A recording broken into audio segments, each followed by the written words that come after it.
Everybody's talking about Shadur, Jalen Milroe, Quinn Ewers, Cam Ward. Nobody's talking about Will Howard. Nope. Except for us. Mm-hmm. And I didn't talk about Will Howard all year. I didn't talk about Will Howard last year when he was the Big 12 Player of the Year at Kansas State and went to overtime against his Texas team as a Kansas State Wildcat. And what he has done, and with these eyes, what I've seen him do, how he has led, how he's and he hasn't even ran that much this year in his Chip Kelly offense because they don't need it because all the weapons they have on the outside. Kansas State, he was running all over the place. 6'3", 240. Big 6'3", boy. 240. And he obviously has weapons. That's a bucket. I mean, he just dropped it right into a bucket. He's able to read defenses, make the right. That's a ball. That's an NFL throw right there. And also something we got to see that not everybody else gets to see. I saw this guy coming out of the tunnel. We're talking about skipping. We're talking about. Oh, yeah.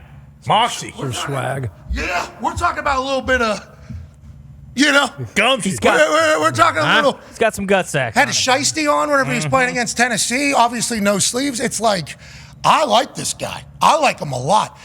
One half of the hammer, Dad. Cowboys AP Tone. You said you did a mock draft. You picked him up in the 4th round. They're talking about this quarterback draft class not being great, and then they're not mentioning this guy's name. Doesn't make sense to me, but you did your mock draft, got him in the 4th round. I think Mel Kiper's projecting him to be in the 4th round. I am baffled by that, especially with what he's been doing on the biggest stages that you can get in college ball, in the history of college ball, throughout these 12-team playoffs. Yeah, personally, I drafted him today in the 4th round for the Pittsburgh Steelers on PFF's mock draft. Congratulations. I think that's a steal. Yeah, good draft. I thought it was a steal, too, but it turns out, judging by the replies, he's a very, very polarizing figure on the internet. It was either, hey, that's a great pick, or this guy's the worst human being of all time. I don't know why Will Howard's so polarizing. Maybe just because he plays for Ohio State. I think he's a good quarterback. I think he's the potential to be a great quarterback based off of, arm strength, size, height, all those intangibles that you talk about. And he's a leader. Like we've talked about it. When he got the concussion, or not concussion against Michigan, and was just sprinting up and down the sideline, I said, this guy's got a bit of pizzazz to him as well. Yeah, and the concussion against Michigan, potentially why. That's, you talk about their season and what is the downfall. Well, obviously he has that situation against Oregon. Okay, so hold that against them. Then they lose to Michigan. Okay, hold that against them. How do you respond in the biggest moment? Oh, you choke against Oregon. He choked. The guy couldn't execute in the highest pressure. Has he? Now, in these different situations, I think Will Howard deserves a lot more respect. Let's go to the Talks table at Boston Connor and at Ty Schmidt. Great to see you boys. You boys have seen him live. And this is just like when you see Drake May. Yeah. You see Drake May, and it's like, wow, that baby face, you don't think, especially with how he moves, you don't think how big he is. Then we run into him in a hotel during college game day whenever we had a North Carolina game, and I'm looking like this at this guy. I'm like, I did not know it was built like this. Yeah. And then Will Howard, same exact. I mean, you're looking up at Will Howard. He's a massive, strapping lad. It's a wild time, but he's got his team in the national championship. Riley Leonard hasn't been talked about as a guy, and I think it's strictly because of his arm and how he throws and everything like that. He's not the only quarterback in the history of college that hasn't had the greatest arm coming out. It's just like, feels like a couple guys haven't been talked about. Feels like the draft class as a whole has been talked about as being shite, which I don't think is fair, because who knows who's going to be good. Who knows who's going to be terrible? Yeah. I mean, there's top 5 picks at quarterback position who stink. And then there's guys 199. It's like, how do you know who's good? Well, the way they throw it, it's like, the only thing that matters is in here, brother. This is the only thing that matters at that position. Have to be able to make throws. Have to be able to do it. But how's the work ethic? How's the leadership? How's the football love? And then how can you dissect defenses, and how can you show up in the biggest moments? I think Riley Leonard and Will Howard at this point have showed up in the biggest of moments thus far. Obviously another opportunity on Monday night in the national championship. Yeah, and they can both move, which is awesome. I feel like you have to have that going into the NFL now, especially at the quarterback position. But when you talk about the biggest moments, like also some of the biggest teams, like Tennessee, the big takeaway when we watched them all year was like their defense flies around. They play hard and they hit. Yeah, and they dominated Tennessee, and granted at home in the cold, whatever. I mean, that's a strike right there. Yeah, that is a strike right there. Absolute seed, and there's some of those all over the place. And look who he's playing against, Oregon. Oh, okay, the best team all season, one of the best offenses and defenses that they probably went against all year, and he's leading that team against the best offense and defense. So I assume he has a say day and getting the team ready as far as pregame, getting the boys hyped up. And then, of course, the last game. Like, Texas was one of the bigger, best teams that we all saw. Very expensive. A lot of pros. A lot of pros on that team. A lot of money gone into that team. You know, you talk about, you know, the teams that benefited from everyone talking about Ohio State spending $20 million. Texas was one of those teams because they probably spent upwards, if not more than $20 million to get the guys to retain. Everybody that's left has spent at least $20 million. Exactly. And that was probably goes back one round. And I think we just didn't know that everybody was going to be able to do that. Yeah. And not everybody is able to do that. The teams that are, though, certainly going to have quite an advantage. No doubt. You're seeing them around right now. April 8th ruling, we'll see how that goes. Joining us here is a man who's an absolute legend, not only on these parts, but the entire football landscape. For sure. 36 years in football, 18 in college, 18 in the NFL. Ladies and gentlemen, Coach Pagone. Yeah, Coach. Hey, Coach, you just heard us break down Will Howard. I think you've been watching the games alongside of us for these college football playoffs. And then you're watching those highlights. I see you saying, that looks like that looks like Why do you think he's not being chatted about? And what do you think it takes for a college quarterback to be great in the NFL? Well, when you were talking about him this morning, I went and pulled up on my iPad. You said, hey, check him out. So I went and watched that Oregon game. Did he miss a pass? What was his completion percentage? No, he was great. High. I mean, because all those throws are spot on. They're all runner's balls. They're not behind. Jeez, okay? Is this okay? It's 4 degrees out here. There's a lot of snow. yeah. Hey. More snow than we could have fathomed There is a here. lot of snow. Calling I Indianapolis. thought it was flying into Sarajevo.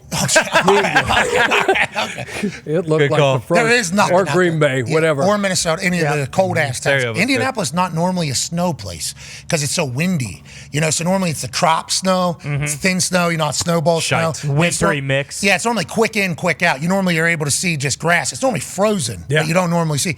Snow's been sticking around this year and cold as shit. Shite. So I hope you're able to battle through today with your voice. No, we're good. We're Okay. good. So so this looks like another Big Ben, right? So if there's still going to be a handful of, you know, offensive systems like Goff in Detroit right now with Ben Johnson, right? That want a pocket passer, want a big, tall. Like, is this guy, when you stood next to him, Yes, does he big. look like Yes. like Andrew, like Yes. big, Yes. right? Strong, Yeah. physical. 240. So he's got all the metrics. It looks like he can process and he can read a defense because he knows where to go with the ball. He throws a pretty ball. He's a good enough athlete to get out of And trouble. watch this, watch this. Watch him celebrate with the boys. And to me, that's the biggest thing. Like, so we've made a ton of mistakes on quarterbacks over the year, everybody, right? But the one thing you don't want to make a mistake on is the football IQ, the football character. So who's the guy that steps in a huddle where, like, all of his teammates, like, you can tell, you can go to a game, you can go to a practice, and you can just watch the body language and you can watch his teammates around him, how they respond to him. Isn't it like, is he a And they- guy? He's got it. Is he a guy? So everybody says it.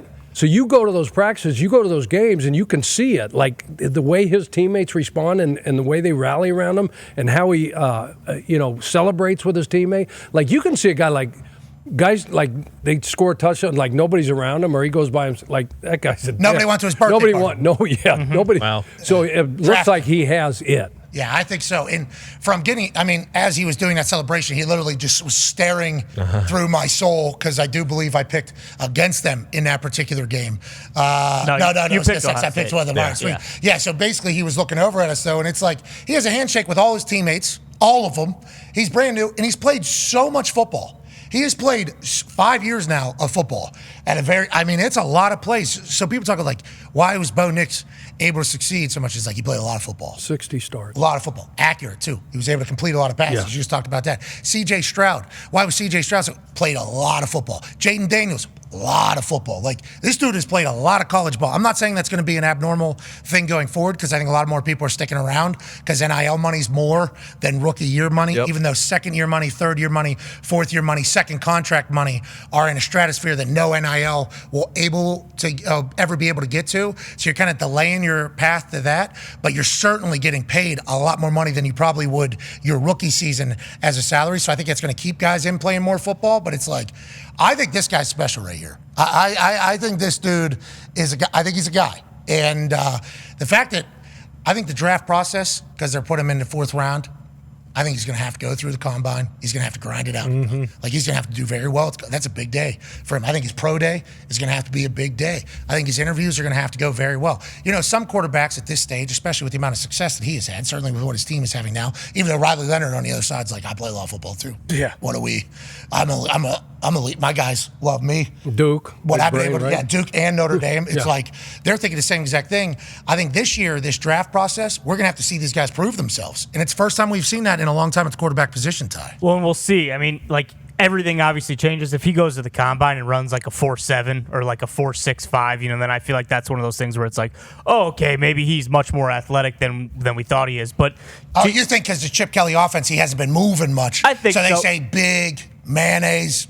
Exactly. This guy's moving. Exactly. At the speed of nothing. We've talked about it a little bit. Like, he definitely gets dinged for being at Ohio State and for them having as much talent as they had. But, like, look at when he was at Kansas State. Like, there was a couple guys that went to the NFL, but he wasn't playing with, you know, the type of roster he is now. And you still have to, like, Ohio, it's not like, I mean, granted, Ohio State brought him in and he was going to be the starter, but you still have to earn that. And when you're playing around a bunch of other 5-stars, for him to be like the de facto, like we've seen him doing these games, like the way he is on the sideline, his energy, and it's not just with the offense, it's with the defense. We saw the way he was, you know, getting in Jack Sawyer's face and pumping him up after the scoop and score for the touchdown. Like, I think that's also very impressive, and that's something that gets discounted a little bit. Like, it is his first year at Ohio State, you know, and there's no guarantee that he would come in and just immediately get his teammates' respect and love and admiration, especially when they had the kind of season that they did where, you know, the sky was falling after Michigan. They lose to they lose the Oregon game. Like, him kind of being level-headed and keeping it and saying, hey, everything's still out in front of us, that's massive. And then for him to come out and play his best football of the season, like, I think no matter what, I think he is a lot better. We personally, after seeing him live in person the last several weeks, it's like, what's going on here? But I think no matter what, he's made himself a lot of money in this playoff. I think, and well-deserved. And to your point about the sky falling, after that Michigan loss, his teammates all paid a lot of money, all 5 stars, thinking, man, we wasted this year with this guy. Yeah. You could turn on him. Legit. But instead they didn't. And obviously could have turned on Ryan Day. They didn't. They kind of stuck together and rallied whenever the outside certainly lost a lot of hope in what was possible for them. I love this dude. And Riley, too. Like, after that Northern Illinois game, he obviously wrote about it in the Players Tribune, about having to get a cop, take him home, and where he was. He went late in the indoor facility because of how depressed he was, felt like he let down Notre Dame, and how they've responded and followed behind him. I like the fact that these two quarterbacks in the position that they're in, that they're going to have to go prove it, not only on Monday night, but going into the NFL. I think you have something about the draft process? Yeah, like those two, you talked about proving it. Those two are both going to the Senior Bowl, so that we'll see both of them there at the Senior Bowl. We're also going to see Jackson Dart, Dylan Gabriel, and Jalen Milroe all at the Senior Bowl. So it's like one of those years where these guys do have to go out and prove themselves. So we're not going to see these guys sitting out not throwing at things. We're going to see them a lot over the next few months before the draft. Which will kind of inevitably help them. Like, they're not going to go to a terrible situation. Like, if these guys potentially, yeah. Like, there's a chance during this draft process, and I'm picking Will Howard, but let's say it's somebody else. Somebody in the interviews. Yeah, sure. There's going to be some coach that's like, hey, are we going to let somebody else feel the same way we feel about this person? And at the quarterback position, that's when you see movement to potentially get drafted. But to your point, if it stays how it stays right now, it's like you could potentially get drafted second, third round to a good team. Yeah, 20, even end of the first round. Like, if we're talking about the Steelers as a team looking for a quarterback, like, that'd be a great situation to go to. And you can say whatever you want about the Steelers, but like, they have a great defense, and that would be a good football town to end up in, no matter what you want to say about the Steelers, Tone. But still, any of those teams that might be QB needy, you know, and I wouldn't throw the Jets in there just because of all the things that have happened with the Jets and kind of what it's surrounding. And we don't know what's happening with Aaron yet. And we don't know what's happening with Aaron yet. But, like, you talk about a team with, you know, a good defense, a great running back, a great wide receiver. Like, there are situations out there where if you're a quarterback like one of these guys who isn't regarded as one of the top 5 picks, top 10 picks in the draft, that you could end up in a great situation and set up to succeed in the NFL. You've been a part of the draft process a lot more than I have on the inside. Is there a chance somebody like really impresses and they move up, especially at the quarterback position? That's the most important position in the NFL. A team will certainly use a first rounder on a quarterback that they hope and think will be something special. How much movement can happen during that draft process for a guy like Will or Riley or any of these guys that aren't being Jalen Milroe even? Yeah. What is the draft process like, and how much can people move? I think a bunch happen, especially after, you go through, all-star games, you go through the combine, and then you start, the interview process, and then you have 30-30s. So I think once these guys figure out who these guys are, so I don't know what the knock is on Will Howard. I don't know why he's sitting there as a potential fourth rounder. If there's something off the field, Tone, you mentioned. He's got that baby face. He looks too young. No beard. He's going to get carded if he buys beers for the boys. Well, we've had some young-looking, people come into these programs and do okay, just because of that. But Drake. But yeah, there's because it only takes one, right? Beauty's in the eye of the beholder. So it only takes one. So yes, things can change. Kid can come in. He can just totally knock the socks off of everybody in your organization, even on a top 30.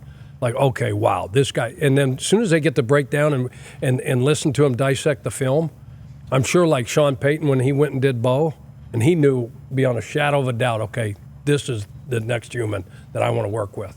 He's got, because of this, and you hear about how complex that offense is and just the play calling, and that Bo doesn't do a risk. He memorizes every, like Andrew. And he's 35 years old. Andrew did that. Yeah. And these play calls go from this wall to that wall. Yeah. And there's like 10,000 on a play sheet. You see these play sheets, right? Yeah. I have no idea how they do just that. I'm on the defensive side of the ball the entire time. I don't know how these quarterbacks do it. But that, okay, now identify the defense too. Who's the mic? What's the protection going to be? Oh, I have motion too. Okay, bring this guy over here, and then bring this one, and then snap the ball. Remember the snap count. Oh yeah, what's it on? So I just called this. What are we on? Okay, we're on 2. Okay, good, cool. And then snap the ball, and then all the guys are doing all this, and then figure out, okay, it was cover 2 that they were